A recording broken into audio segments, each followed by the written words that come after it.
अजितदादा पवार यांचं आज अपघाती निधन झाले. मनाला सुन्न करणारी घटना आज घडली.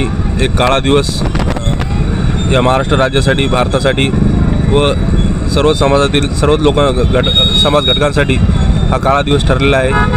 आम्ही परतूर शहराच्या वतीने व्यापारी संघटना असेल, राष्ट्रवादी अजितदादा पवार गट व शिवसेनेच्या वतीने त्यांना श्रद्धांजली वाहत आहोत. महाराष्ट्राच्या राजकारणातले दादा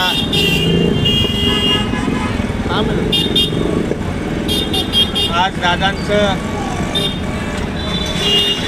अपघाती निधन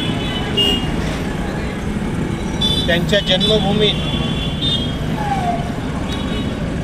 बारामती येथे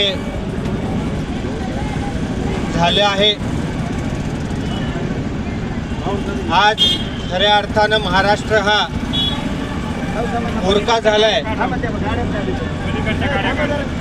आज शिस्तबद्ध म्हणून एक कामाची हातोटी ज्यांच्यात होती आणि बोललेला शब्द हा खरा करायची ताकद महाराष्ट्रात ज्यांच्यात होती, एक धर्मनिरपेक्ष नेता, कधी जातीपातीचं राजकारण न करता फक्त विकासाच्या मुद्द्यावर आजपर्यंत राजकारण केलेले आज दादा आज आपल्यातून निघून गेलेले. आज दादांचं जी कामाची पद्धत होती ही पूर्ण महाराष्ट्र नाही, संपूर्ण देश जाणून आहे. आज सर्वपक्षीय पूर्ण बाजारपेठ ही परतूरची आज बंद ठेवली आहे. म्हणून सर्व व्यापाऱ्यांचं देखील राष्ट्रवादी काँग्रेस पक्षाच्या वतीनं मी आभार मानतो. आज दादांचं जी कमतरता आहे ही कधीही, ही जी पोकळी महाराष्ट्रात निर्माण झालेली ही कधी भरून न निघणारी आहे. दिवंगत विलासरावजी देशमुख साहेब, दिवंगत गोपीनाथरावजी मुंडे साहेब आणि अजितदादा पवार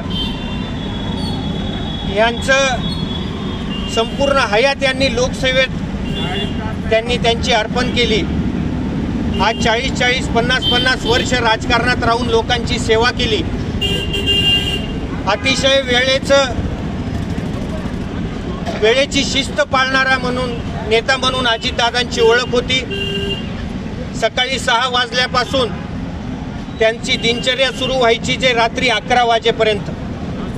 निवडणुका असो वा नसो 18 तास काम करणारा नेता, हा महाराष्ट्रासाठी काम करणारा नेता अजितदादा हे होते. आज सबंध परतूरकरांच्या वतीनं आणि सर्व पक्षाच्या वतीने आम्ही दादांना इथे भावपूर्ण श्रद्धांजली अर्पण करतो आणि सर्वांनी 1-2 मिनिट स्तब्ध उभा राहून आपण दादांना या ठिकाणी आदरांजली वाहू, श्रद्धांजली वाहू अशी मी सगळ्यांना विनंती करतो. श्रद्धांजली पर हा कार्यक्रम इथं घेण्यात आलेला आहे.